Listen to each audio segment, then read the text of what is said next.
Where we going? Where we going? We're going to the gym. No, but we got stops on the way. We're going to Walgreens. Yep. And then we're going to Vitamin Shop. Yep, what are we getting? We're getting pre-workout. Alright, what else? Cold sore medication for you. Don't no one do that. And everyone talking about how they transparent. I got a cold sore. And it's actually not too bad. I get them typically when my training's going really well. Well as in productive. And or when I'm overly stressed or just like seasonal changes. So about 3 times a year. You got the herpes. This one ain't too bad. Everyone's got the fucking herpes. The herpes. It's just that whenever, with me it's very prominent whenever it has a chance to sneak in and make its presence known. So we got herp medication, we got pre-workout, and then we got very high rep pumpy day to close off the week. What? You and your analogies are so fucking weird. That's not an analogy. This is. Did you wear makeup today? You rushed me to get ready. Did you wear makeup? A little bit. Mascara. Okay, then brows out. No, I gotta get my brows done. They're bad. That's stash. You like it? Tie someone up to some train tracks. Oh, there we go. We got the generic kind. Still freaking pricey. Hey, focus. $17. Yeah, there we go. Hope it works. It always works. Why isn't it focusing on my med? There we go. $16. Not bad, the generic kind. It'll do. And it's pretty decent stuff.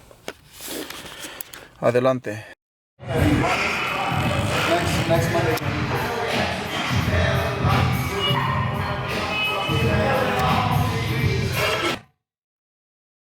Yes, my socks were pink. I think even to add insult to injury, she actually, at this point, put the camera down because she thought I got stuck and pinned with such a pedestrian weight. Yep, there you go. So what I want to do today is yeah, we're going to have a casual voiceover, the usual. But what I want to do at the end of this video is actually have you guys go over some questions that you guys might have in regards to my training. I think I do a pretty good job in dispensing information on here. Just little things that as I might be doing, this is why I do it, this is why this can potentially help you, that sort of thing. But I think sometimes, especially because I just feel that I just haven't gotten efficient enough in creating a format where I can just full out let you guys in into everything I do, and then also the fact that a lot of what I do is just kind of irrelevant for most people, but there's little things that you can pick up from what I do within the context of my situation. But before that, but what I want to do today is kind of take it back, be a little bit selfish, and have you guys ask any specific questions that you guys might have about my training that maybe I just might be missing out on. And what I mean by that is it would just be helpful for you guys, whether it be to just like buff up your knowledge banks or just because you're just genuinely curious because maybe your situation is similar in some ways. So all in all, really good training week. Again, we just all the main lifts have been kind of just cruising because we upped volume for our arms, and because of that, I decided to take a whack at a 405 squat just to see what happens, just to see if I can still back squat over 405. This angle is kind of makes it look like I didn't hit depth, but it actually was to depth. I know what that feels like. It feels like, oh shit, how am I going to get up? So yeah, I still can squat 405, even though it's been exactly 1 year to that day that I had squatted prior to that. I'd just been doing front squats and leg presses and things like that. After that, it was back to the regular program. So yeah, here's me front squatting the way I typically do it, right? And yeah, so what I'm going to do is I'm going to have a question and answer series after this. Shit, that's Ben Escrow before he was bitter and old. Yeah. So serious. So dramatic.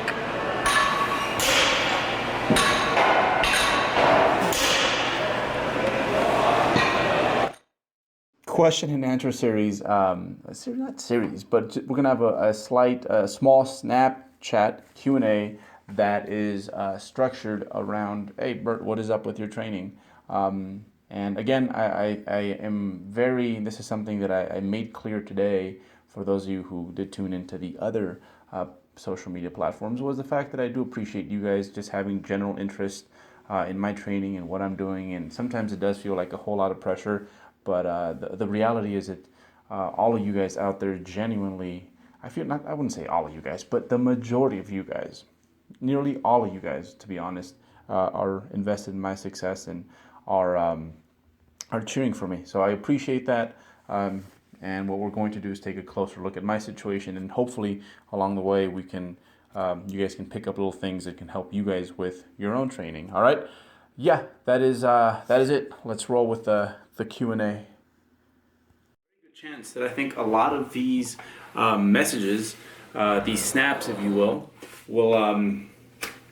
probably not pertain to me at all or this log, but however, I haven't gotten my blood test back, so I wanted to just do something to please my peeps, because I think there has been some buildup in regards to that. I called them and they told me that at some point this work week they will get it. Today is Monday. So onwards with these. Let's kind of pick these apart, and like I said, just be forewarned. Some of these might not pertain to me. However, you probably still have some really good questions there. All right, let's go with this first one. All right. I don't know what that is, but it's pretty funny. Okay. I hope that's something we can actually put up there. I'll check to confirm that it's not flesh that's too private. Berto, when will you again do a powerlifting meet? Ooh, Eric. He's actually one of those few guys that is really good at both.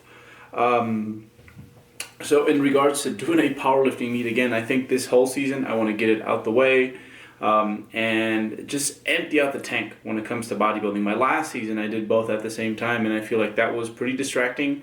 Kind of burning myself out at both ends, and because of that I didn't do either one to its full potential. However, this year it's going to be all about the bodybuilding, and then I'll be sick and tired of that by the end of that, and by the end of the season, and then we'll focus on perhaps getting back on that platform. One thing, I want that 500-pound squat. I want that 600-pound deadlift. I've yet to do that, and I would love to maybe charge it up and do that as a 74-kilo lifter. That's very light, but I do think it's manageable if I put all my eggs into that basket for a short period of time. Okay, next one. It's good, Berto. So I want to know why, when you do back movements like rowing, why do you retract your scapula first? I see you do that a lot. Is there... Ooh, why do you retract your scapula first? All right, so the reason you want to retract your scapula first is so that you lead with your back musculature. This goes for whether you're doing a pull down or you're doing a horizontal row. It ensures that your back plays a major role in that movement. Your arms, you're never going to fully take them out of the motion. However, by especially in the warm-ups, really just drilling in that pattern, you're going to get very good at initiating the movement with your back and making it so that your arms, surely that they're going to play a role, but only, I guess you could say, a minimal role. Although again, as you get stronger, it's going to get to the point where you do use everything. However, here's something that I think anyone who has learned to use their back appropriately will tell you, is that it's actually, I would say, a lot. You're once you actually learn to use your back, and you're not one of those guys that's just kind of doing the arm only row, you end up using a lot more weight. So you'd be quite surprised as to what it does for like full development. So not just back musculature, but arm musculature over time. So yeah, have a really good video with on Omar Isuf's channel where we go over rowing and we went over some cues for the row and the pull down motion, where we go over those in a lot more detail. I'll link that in the description, since I don't know how to do the movie magic thing yet. I'm sure I do. I'm sure I could figure it out, but it would be a whole lot easier for me. All right, next one, Evan. My question is squat, bench press, deadlift. How important do you think they are to the development of your physique? Can you get away without using them? He had an extra comment. Yeah. I know it's not for you, Evan. It's because you want to start shit, dude. So this is like the only question so far, thank you, Evan, that I've had to stop and really think about it. I would say that anyone who gets a lot of progress from the big three specifically is put together a certain way. And usually they're really good at all three. Really good example of this is my boy Ellis McLean, who he's just pretty well balanced across all three. And because of the way he's put together, because of his proportions, he actually has developed a very balanced physique in terms of musculature all around. So I would say that for some people, say an Ellis McLean, a Matt Ogus, they would probably do really well if the big three were a large part of their training. But I think for most people, there's going to be one movement there, sometimes two, that just doesn't feel as natural, that is just disproportionately out of whack with like the one that's actually progressing, the one that actually does well. So maybe someone's really good at bench pressing, but deadlifting and squat, maybe they're better off on a leg press and doing Romanian deadlifts with dumbbells, right? So as a bodybuilder, I really feel that you want to focus on the big six, not necessarily the big three. So a vertical press, a horizontal press, a vertical row, a horizontal row, a squat type movement that can be a leg press, a front squat, etc., a hack squat, right? And then a hip hinge type movement. And sometimes it might be one of the three movements that we find in powerlifting. It might be a squat, a bench press, and a bench press, a squat, a deadlift. Complete wrong order there. But in other cases, it might be a dumbbell incline, a hack squat, and a Romanian deadlift with a barbell. So yeah, that's one of the perks of being a bodybuilder, is that we want to be just as progressive as our powerlifting buddies, but we have so many more options in regards to what we pick.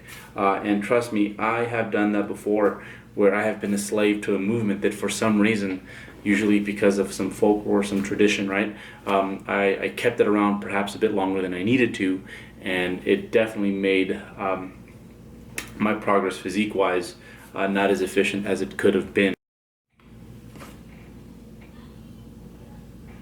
What are your thoughts on Matt Ogus being incredibly inconsistent with his YouTube channel? Serious. One more time in case you guys didn't get that. That's pretty awesome. What are your thoughts on Matt Ogus being incredibly inconsistent with his YouTube channel? Serious. Oh, okay. Matt, I don't know. I definitely feel... I haven't noticed. That's because I don't keep up with a lot of the YouTube stuff. But knowing Matt, the way he lifts weights is the way he does a lot of other things. So especially on that realm, especially when it comes to the business side of things, it's probably because he's currently charging something else up and working on that. Matt's one of the most progressive dudes I know. Next one. For your upcoming contest prep, I was wondering if you're going to be changing your training program at all. Will I be changing it at all? I think, again, so one thing that I did last time is that I was trying to do both. Like, I had my biggest powerlifting meet during my last contest season and bodybuilding show were 4 days apart.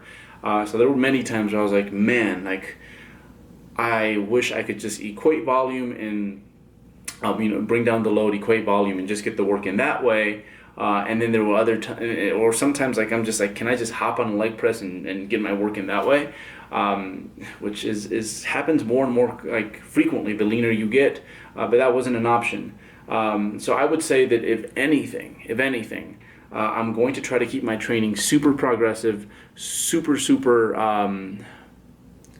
intense, as a bro say, but I'm going to be a lot more flexible and all about that bottom line, which is make it to that stage with as much muscle as possible, but as shredded as possible as well. Oxymoron. Next one, last one. What do we have? Someone's showing me their food. I don't care. I have food too. Why are you showing me your food? Oh wow, I've never seen it in this format. Let's see what it says. Hey Alberto, so this is my question. I hope you'll be able to answer in the video. If not, just answer me here, I guess. Hey Alberto, to how to train. Okay, so question, really simple. Intuitive eating. That's kind of what I'm doing now. Just trying to make sure I get enough calories, a few protein feedings throughout the day. Will that be the case during a prep is a question, and then also how have I transitioned to that? Have I started to count? And the answer is no, I haven't started to count. I wanted to, but then it ended up being not as exciting as I thought it would be. And then also I think sometimes, especially in my case, auto-regulating my intake in the off-season makes more sense because my demands are so different day to day, and where I am in my training cycle, so week to week, month to month, that sort of stuff. So it just lets me be a bit more dynamic, and at this point I can be more effective. So I think at this point auto-regulating my intake works. My last mini cut I think was about 4 or 5 months ago, and I've put on about 4 or 5 pounds since, probably closer to 4 in fact. So I do a good job gaining at the appropriate rate by just kind of winging it. And then also what this does is it makes it very exciting for me to prep. Like once it's time to prep, it's like, yeah, let's get it. And it's actually exciting to count macros, start tracking, all that stuff. So no, I'm not tracking at this point in time. Just eat what I want when I want, and to the point where I feel like it's enough but not too much. Last question that gentleman here had was about especially on rowing and pulling movements, that I guess it seems like failure, premature failure happens because of premature failure. Premature failure, right? Happens on lifts, happens because of grip strength. So they're not able to hold on to the weight as long as they need to in order to actually properly stimulate their back. If you're not using straps, use straps. If you use straps, I think that's going to solve a lot of those issues. I would say that often I don't wear straps now, but that's just because I think when I really stop and think about it, like my grip, my forearms, when I think about it in an indirect way, probably have the most, like, they're probably the most well-trained muscle group in my body by far, because they're active on most days. So I'm always gripping something at least 4 to 5 times a week. So it'll naturally get better, I feel, just from training.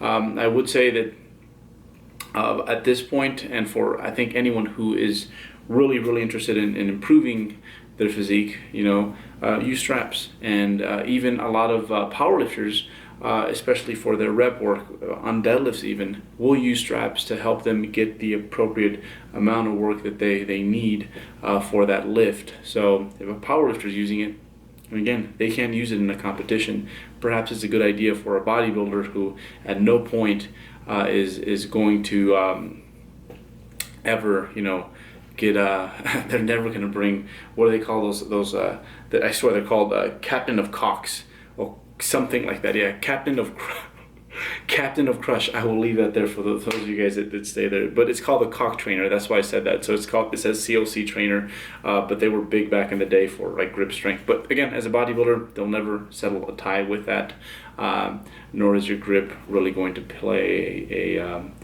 an actual big role in regards to I guess your overall physique. I will say this, that people will ask about forearms, and actually I got some pretty decent forearms, and what I do for them. And again, I think it's just like training for a long time. They're the one body part on me that I've trained for a very long time, and again, they get trained indirectly. I mean, even when I'm gripping a leg press because I feel like I'm about to be crushed, they get trained 4 to 5, often even up to 6 times a week. That is it. I'll leave it there. Let me know if you guys enjoyed this, if we can throw this in here from time to time. yeah, reviews. What do you guys want to see more of? Please tell me, please tell me.